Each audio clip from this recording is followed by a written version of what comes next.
Good morning friends. మనం ఇప్పుడు నందల్లోని సంజీవనగర్ రామాలయంలో శ్రీ వెంకటేశ్వర స్వామి టెంపుల్కి వచ్చాం. మనం ఈరోజు వైకుంఠ ద్వార దర్శనానికి మనం అయితే వచ్చేసినాం. ముక్కోటి ఏకాదశి ప్రత్యేకత ఏమిటి? వైకుంఠ ద్వార దర్శనం జన్మజన్మల పుణ్యఫలం అని భక్తులు నమ్ముతారు. వైకుంఠ ద్వారానికి ఎందుకు అంత ప్రత్యేకత ఉంది అంటే దానికి కొన్ని ప్రత్యేకమైన కారణాలు ఉన్నాయి.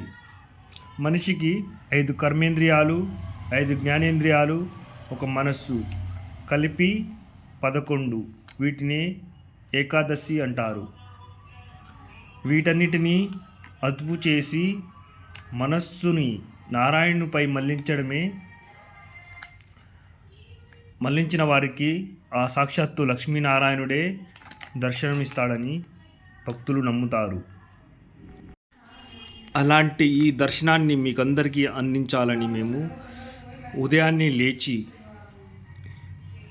శ్రీ వెంకటేశ్వర స్వామి ఆలయానికి బయలుదేరాము. చూడండి, ఇక్కడ బంగారు పూతతో వినాయకుడు ఎంత చూడడానికి అందంగా ఉన్నాడు.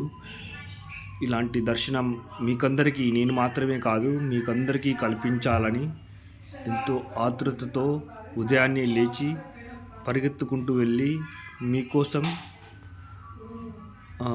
కష్టపడి అన్ని ప్లేస్లలో వీడియోలు చేసి మీకందరికీ చూపించాలనే ఆతృతతో, ఉత్సాహంతో నేను ఈ వీడియోలన్నీ చేశాను.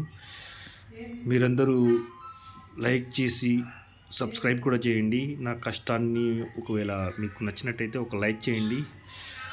ఓం నమో శ్రీనివాసాయ వెంకటేశాయ మంగళం.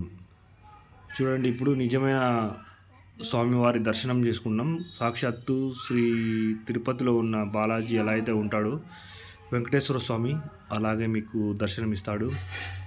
ఓం నమో వెంకటేశాయ మంగళం, శ్రీనివాసాయ మంగళం.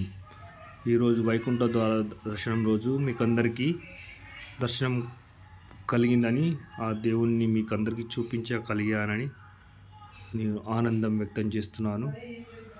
ఓం శ్రీనివాసాయ మంగళం.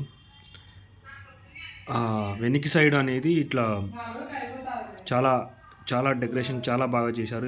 వాళ్ళు ఎంతో కష్టపడి పొద్దున్నే మనం లేచిపోవడానికి ఇంత కష్టపడుతున్నాం, కానీ వాళ్ళు మనకంటే ముందుగా లేచి ఈ అలంకారాలన్నీ చేశారు.